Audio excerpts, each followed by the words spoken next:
को हफीजुल हसन लेंगे मंत्री पद की शपथ। जी हां, दिवंगत मंत्री हाजी हुसैन अंसारी के बेटे हैं हफीजुल हसन और इन्हें मौका मिलने जा रहा है हेमंत सोरेन सरकार की कैबिनेट की बेंच में। जहां शुक्रवार दोपहर राजभवन में वो लेंगे शपथ। शुक्रवार दोपहर 12 बजे से लेकर 12:15 के बीच में वो शपथ ले सकते हैं। सूत्रों के हवाले से खबर आई, लेकिन अब लगभग ये पुष्टि की होती जा रही है और चीजें साफ होती जा रही, तस्वीरें साफ होती जा रही है। तो एक नया बर्थ क्रिएट किया गया है हेमंत सोरेन की सरकार में और ये मिला है, इस बर्थ पर मौका मिला बैठने का हफीजुल हसन को, जो कि दिवंगत हाजी हुसैन अंसारी के बेटे हैं। और इसी साथ साफ तय हो जाता है कि मधुपुर विधानसभा सीट में उम्मीदवार भी हफीजुल ही होंगे, क्योंकि इंतजार तो इसी बात का था कि मधुपुर विधानसभा सीट में जो चुनाव होंगे वहां से क्या हफीजुल हसन को मौका मिलता, लेकिन मौका तो ऐसा मिला कि अब वो हेमंत सोरेन की सरकार के कैबिनेट के सदस्य हो चुके हैं। तो ऐसे में एक बड़ी खुशखबरी चुनाव से पहले ही हफीजुल हसन को मिल गई और इस परिवार के इस समर्पण की वजह से यह इनाम मिला है। जिस तरीके से जन नेता के तौर पर लगातार हफीजुल अंसारी और हाजी हुसैन अंसारी का परिवार लगातार काम करते रहा, क्षेत्र में पार्टी के प्रति समर्पित रहा, तो ऐसे में ये इनाम मिला और एक मास्टर स्ट्रोक भी साफ कह सकते हैं। मास्टर स्ट्रोक इस लिहाज से कि अब क्षेत्रीय जनता के सामने विकल्प चुनने के लिए किसी तरह की संशय की स्थिति नहीं रह जाएगी, क्योंकि वो अब मंत्री को ही चुनेंगे, क्योंकि मंत्री अगर उनका प्रतिनिधि बनेगा तो जाहिर सी बात है वो मंत्री होगा और मंत्री जब बनेगा तो क्षेत्र में विकास होगा। तो एक मास्टर स्ट्रोक और कहीं ना कहीं एक बढ़त, एक मनोवैज्ञानिक बढ़त और एक शुरुआती बढ़त जेएमएम ने बना ली मधुपुर विधानसभा उपचुनाव से पहले ही।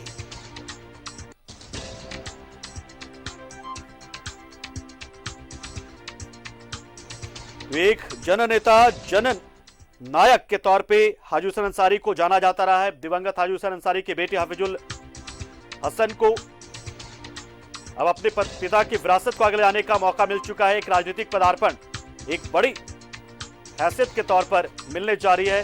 हेमंत सोरेन सरकार में मंत्री होंगे और राजभवन में वो दोपहर 12 बजे के बाद शपथ लेंगे और इसी से तय हो जाता है कि विधानसभा उपचुनाव से पहले ही हाजी हुसैन अंसारी के बेटे को मंत्री पद देकर कितना भरोसा जताया है मुख्यमंत्री हेमंत सोरेन ने इस परिवार पर, हफीजुल हसन पर।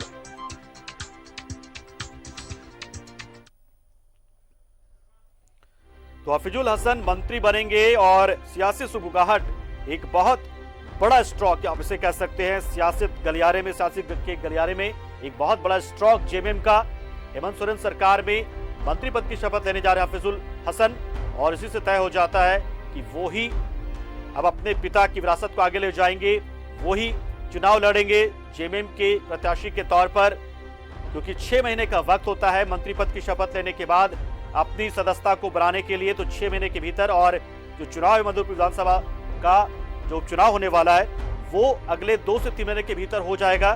तो ऐसे में एक बड़ा स्ट्रोक और कहीं ना कहीं एक बड़ी बढ़त जेएमएम ने अभी से बना ली है विपक्ष पर, यानी कि बीजेपी एनडीए के ऊपर।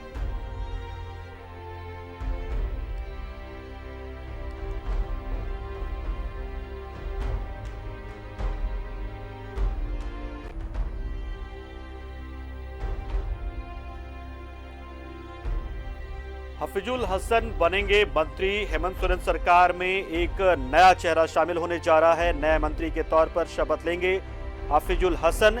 दिवंगत हाजी हुसैन अंसारी के बेटे हैं। मधुपुर की सीट अब उन्हें मिलने जा रही है। उपचुनाव जो होंगे तो जेएमएम के प्रत्याशी होंगे, क्योंकि 6 महीने के भीतर अगर आप शपथ लेते हैं मंत्री पद की तो आपको अपनी सदस्यता दिखानी होती है और 6 महीने के भीतर यानी कि 2 से 3 महीने के भीतर यहाँ पर चुनाव होंगे, उपचुनाव होंगे। और जेएमएम की ओर से प्रत्याशी कौन होगा पत्ता खुल चुका है पूरी तरीके से और एक बड़ा स्ट्रोक, और कहीं ना कहीं इस मास्टर स्ट्रोक के बाद से बीजेपी अब पस्त हो जाएगी, एनडीए पस्त हो जाएगा और तय नहीं कर पाएगा कि अब क्या किया जाए। एक बहुत बड़ा मास्टर स्ट्रोक, एक बहुत बड़ी सियासी चाल और कहीं ना कहीं सम्मान भी इस परिवार को, क्षेत्र की जनता को भी, कि आपका जो मंत्री था वो आपका ही रहेगा, यानी कि आपके क्षेत्र से जो मंत्री बनकर आए थे उन्हीं के बेटे को हम मंत्री बना रहे हैं। तो आपके साथ किसी तरह का भेदभाव नहीं होगा और आपको जो मान सम्मान, प्यार या विकास मिलता था हाजी हुसैन अंसारी के वक्त, वो अब हफीजुल के जरिए आप तक पहुंचाया जाएगा।